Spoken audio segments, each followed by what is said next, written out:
Secara keseluruhan, kami sangat menghargai manfaat olahraga. Kegiatan seperti aktivitas fisik yang mengeluarkan keringat memang bisa menjadi kebanggaan kita.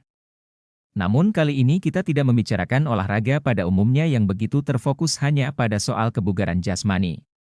Kita akan berbicara tentang pelatihan diri dan emosi yang akan membuat kita begitu terpuji dan teratur. Jika kita ingin belajar berbicara bahasa lain, mengendarai mobil atau memainkan alat musik, kita sepenuhnya memahami pentingnya mengulang, berlatih, menghafal, dan bereksperimen dengan prinsip-prinsip yang telah ditetapkan. Kita dengan senang hati mengikuti saran para pelatih untuk mengambil bola sedikit lebih awal atau mengatasi kecenderungan kita yang terlalu egois saat bola berada di kaki kita. Di penghujung hari, kita mencoba mengembangkan kebiasaan baik sehingga setelah latihan yang cukup, kita tidak perlu memikirkan lagi tentang sesuatu, misalnya tentang bagaimana membuat perintah yang benar dalam Excel, atau cara mengembalikan sebuah mesin yang telah kita bongkar seperti sedia kala, tanpa memperbarui masalah yang ada. Hal ini tampaknya sederhana dan alami, namun, mungkin karena alasan budaya, kita bisa saja kehilangan antusiasme kita terhadap sesuatu yang sebenarnya. Mendapatkan manfaat dari praktik, pengajaran, pendidikan sistematis, pelatihan, dan pengulangan. Sesuatu seperti itu mungkin telah dianggap begitu aneh dan menyedihkan, sehingga praktik tersebut menjadi asing bagi kehidupan emosional dan budaya kita yang intim. Siapapun orang yang kita hormati, pernah setidaknya sekali dengan senang hati mengatakan bahwa orang perlu untuk belajar berbicara, bahwa selalu ada aturan dalam sebuah hubungan, dan bahwa sifat welas asih dapat dipelajari. Sesuatu yang begitu menarik dan dewasa ini bisa kita sebut dengan pelatihan hati. Tampaknya, kita akan dengan mudah menemukan tema ini begitu banyak diobral dalam sebuah baliho, judul ceramah, atau bahkan menempel kuat di kaca mobil angkutan umum.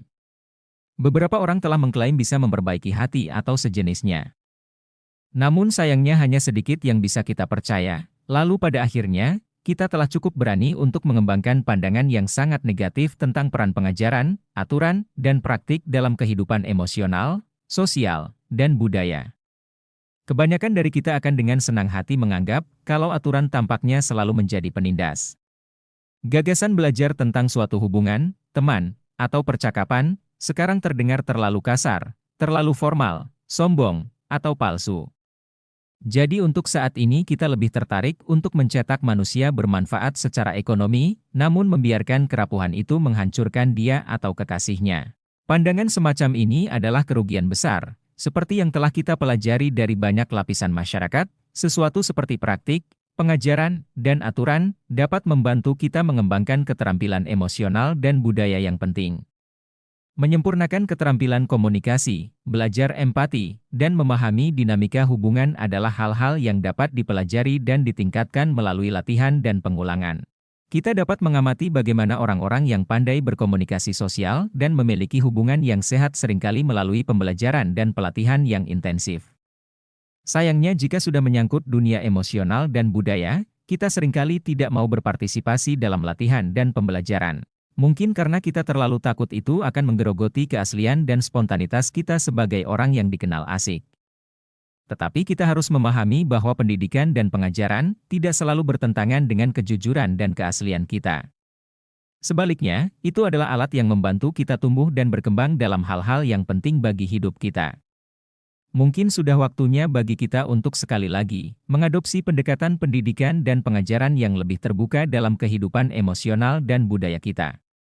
Dengan menerima bahwa kita dapat belajar dan bertumbuh dalam bidang-bidang seperti memahami emosi orang lain, berkomunikasi secara efektif, dan membangun hubungan yang sehat, sama saja dengan kita membuka diri untuk pengalaman yang lebih dalam dan lebih memuaskan. Dengan melatih hati dan pikiran kita membiarkan diri kita tumbuh menjadi individu yang lebih baik, dan memungkinkan untuk terciptanya hubungan yang lebih bermakna dengan orang-orang di sekitar kita.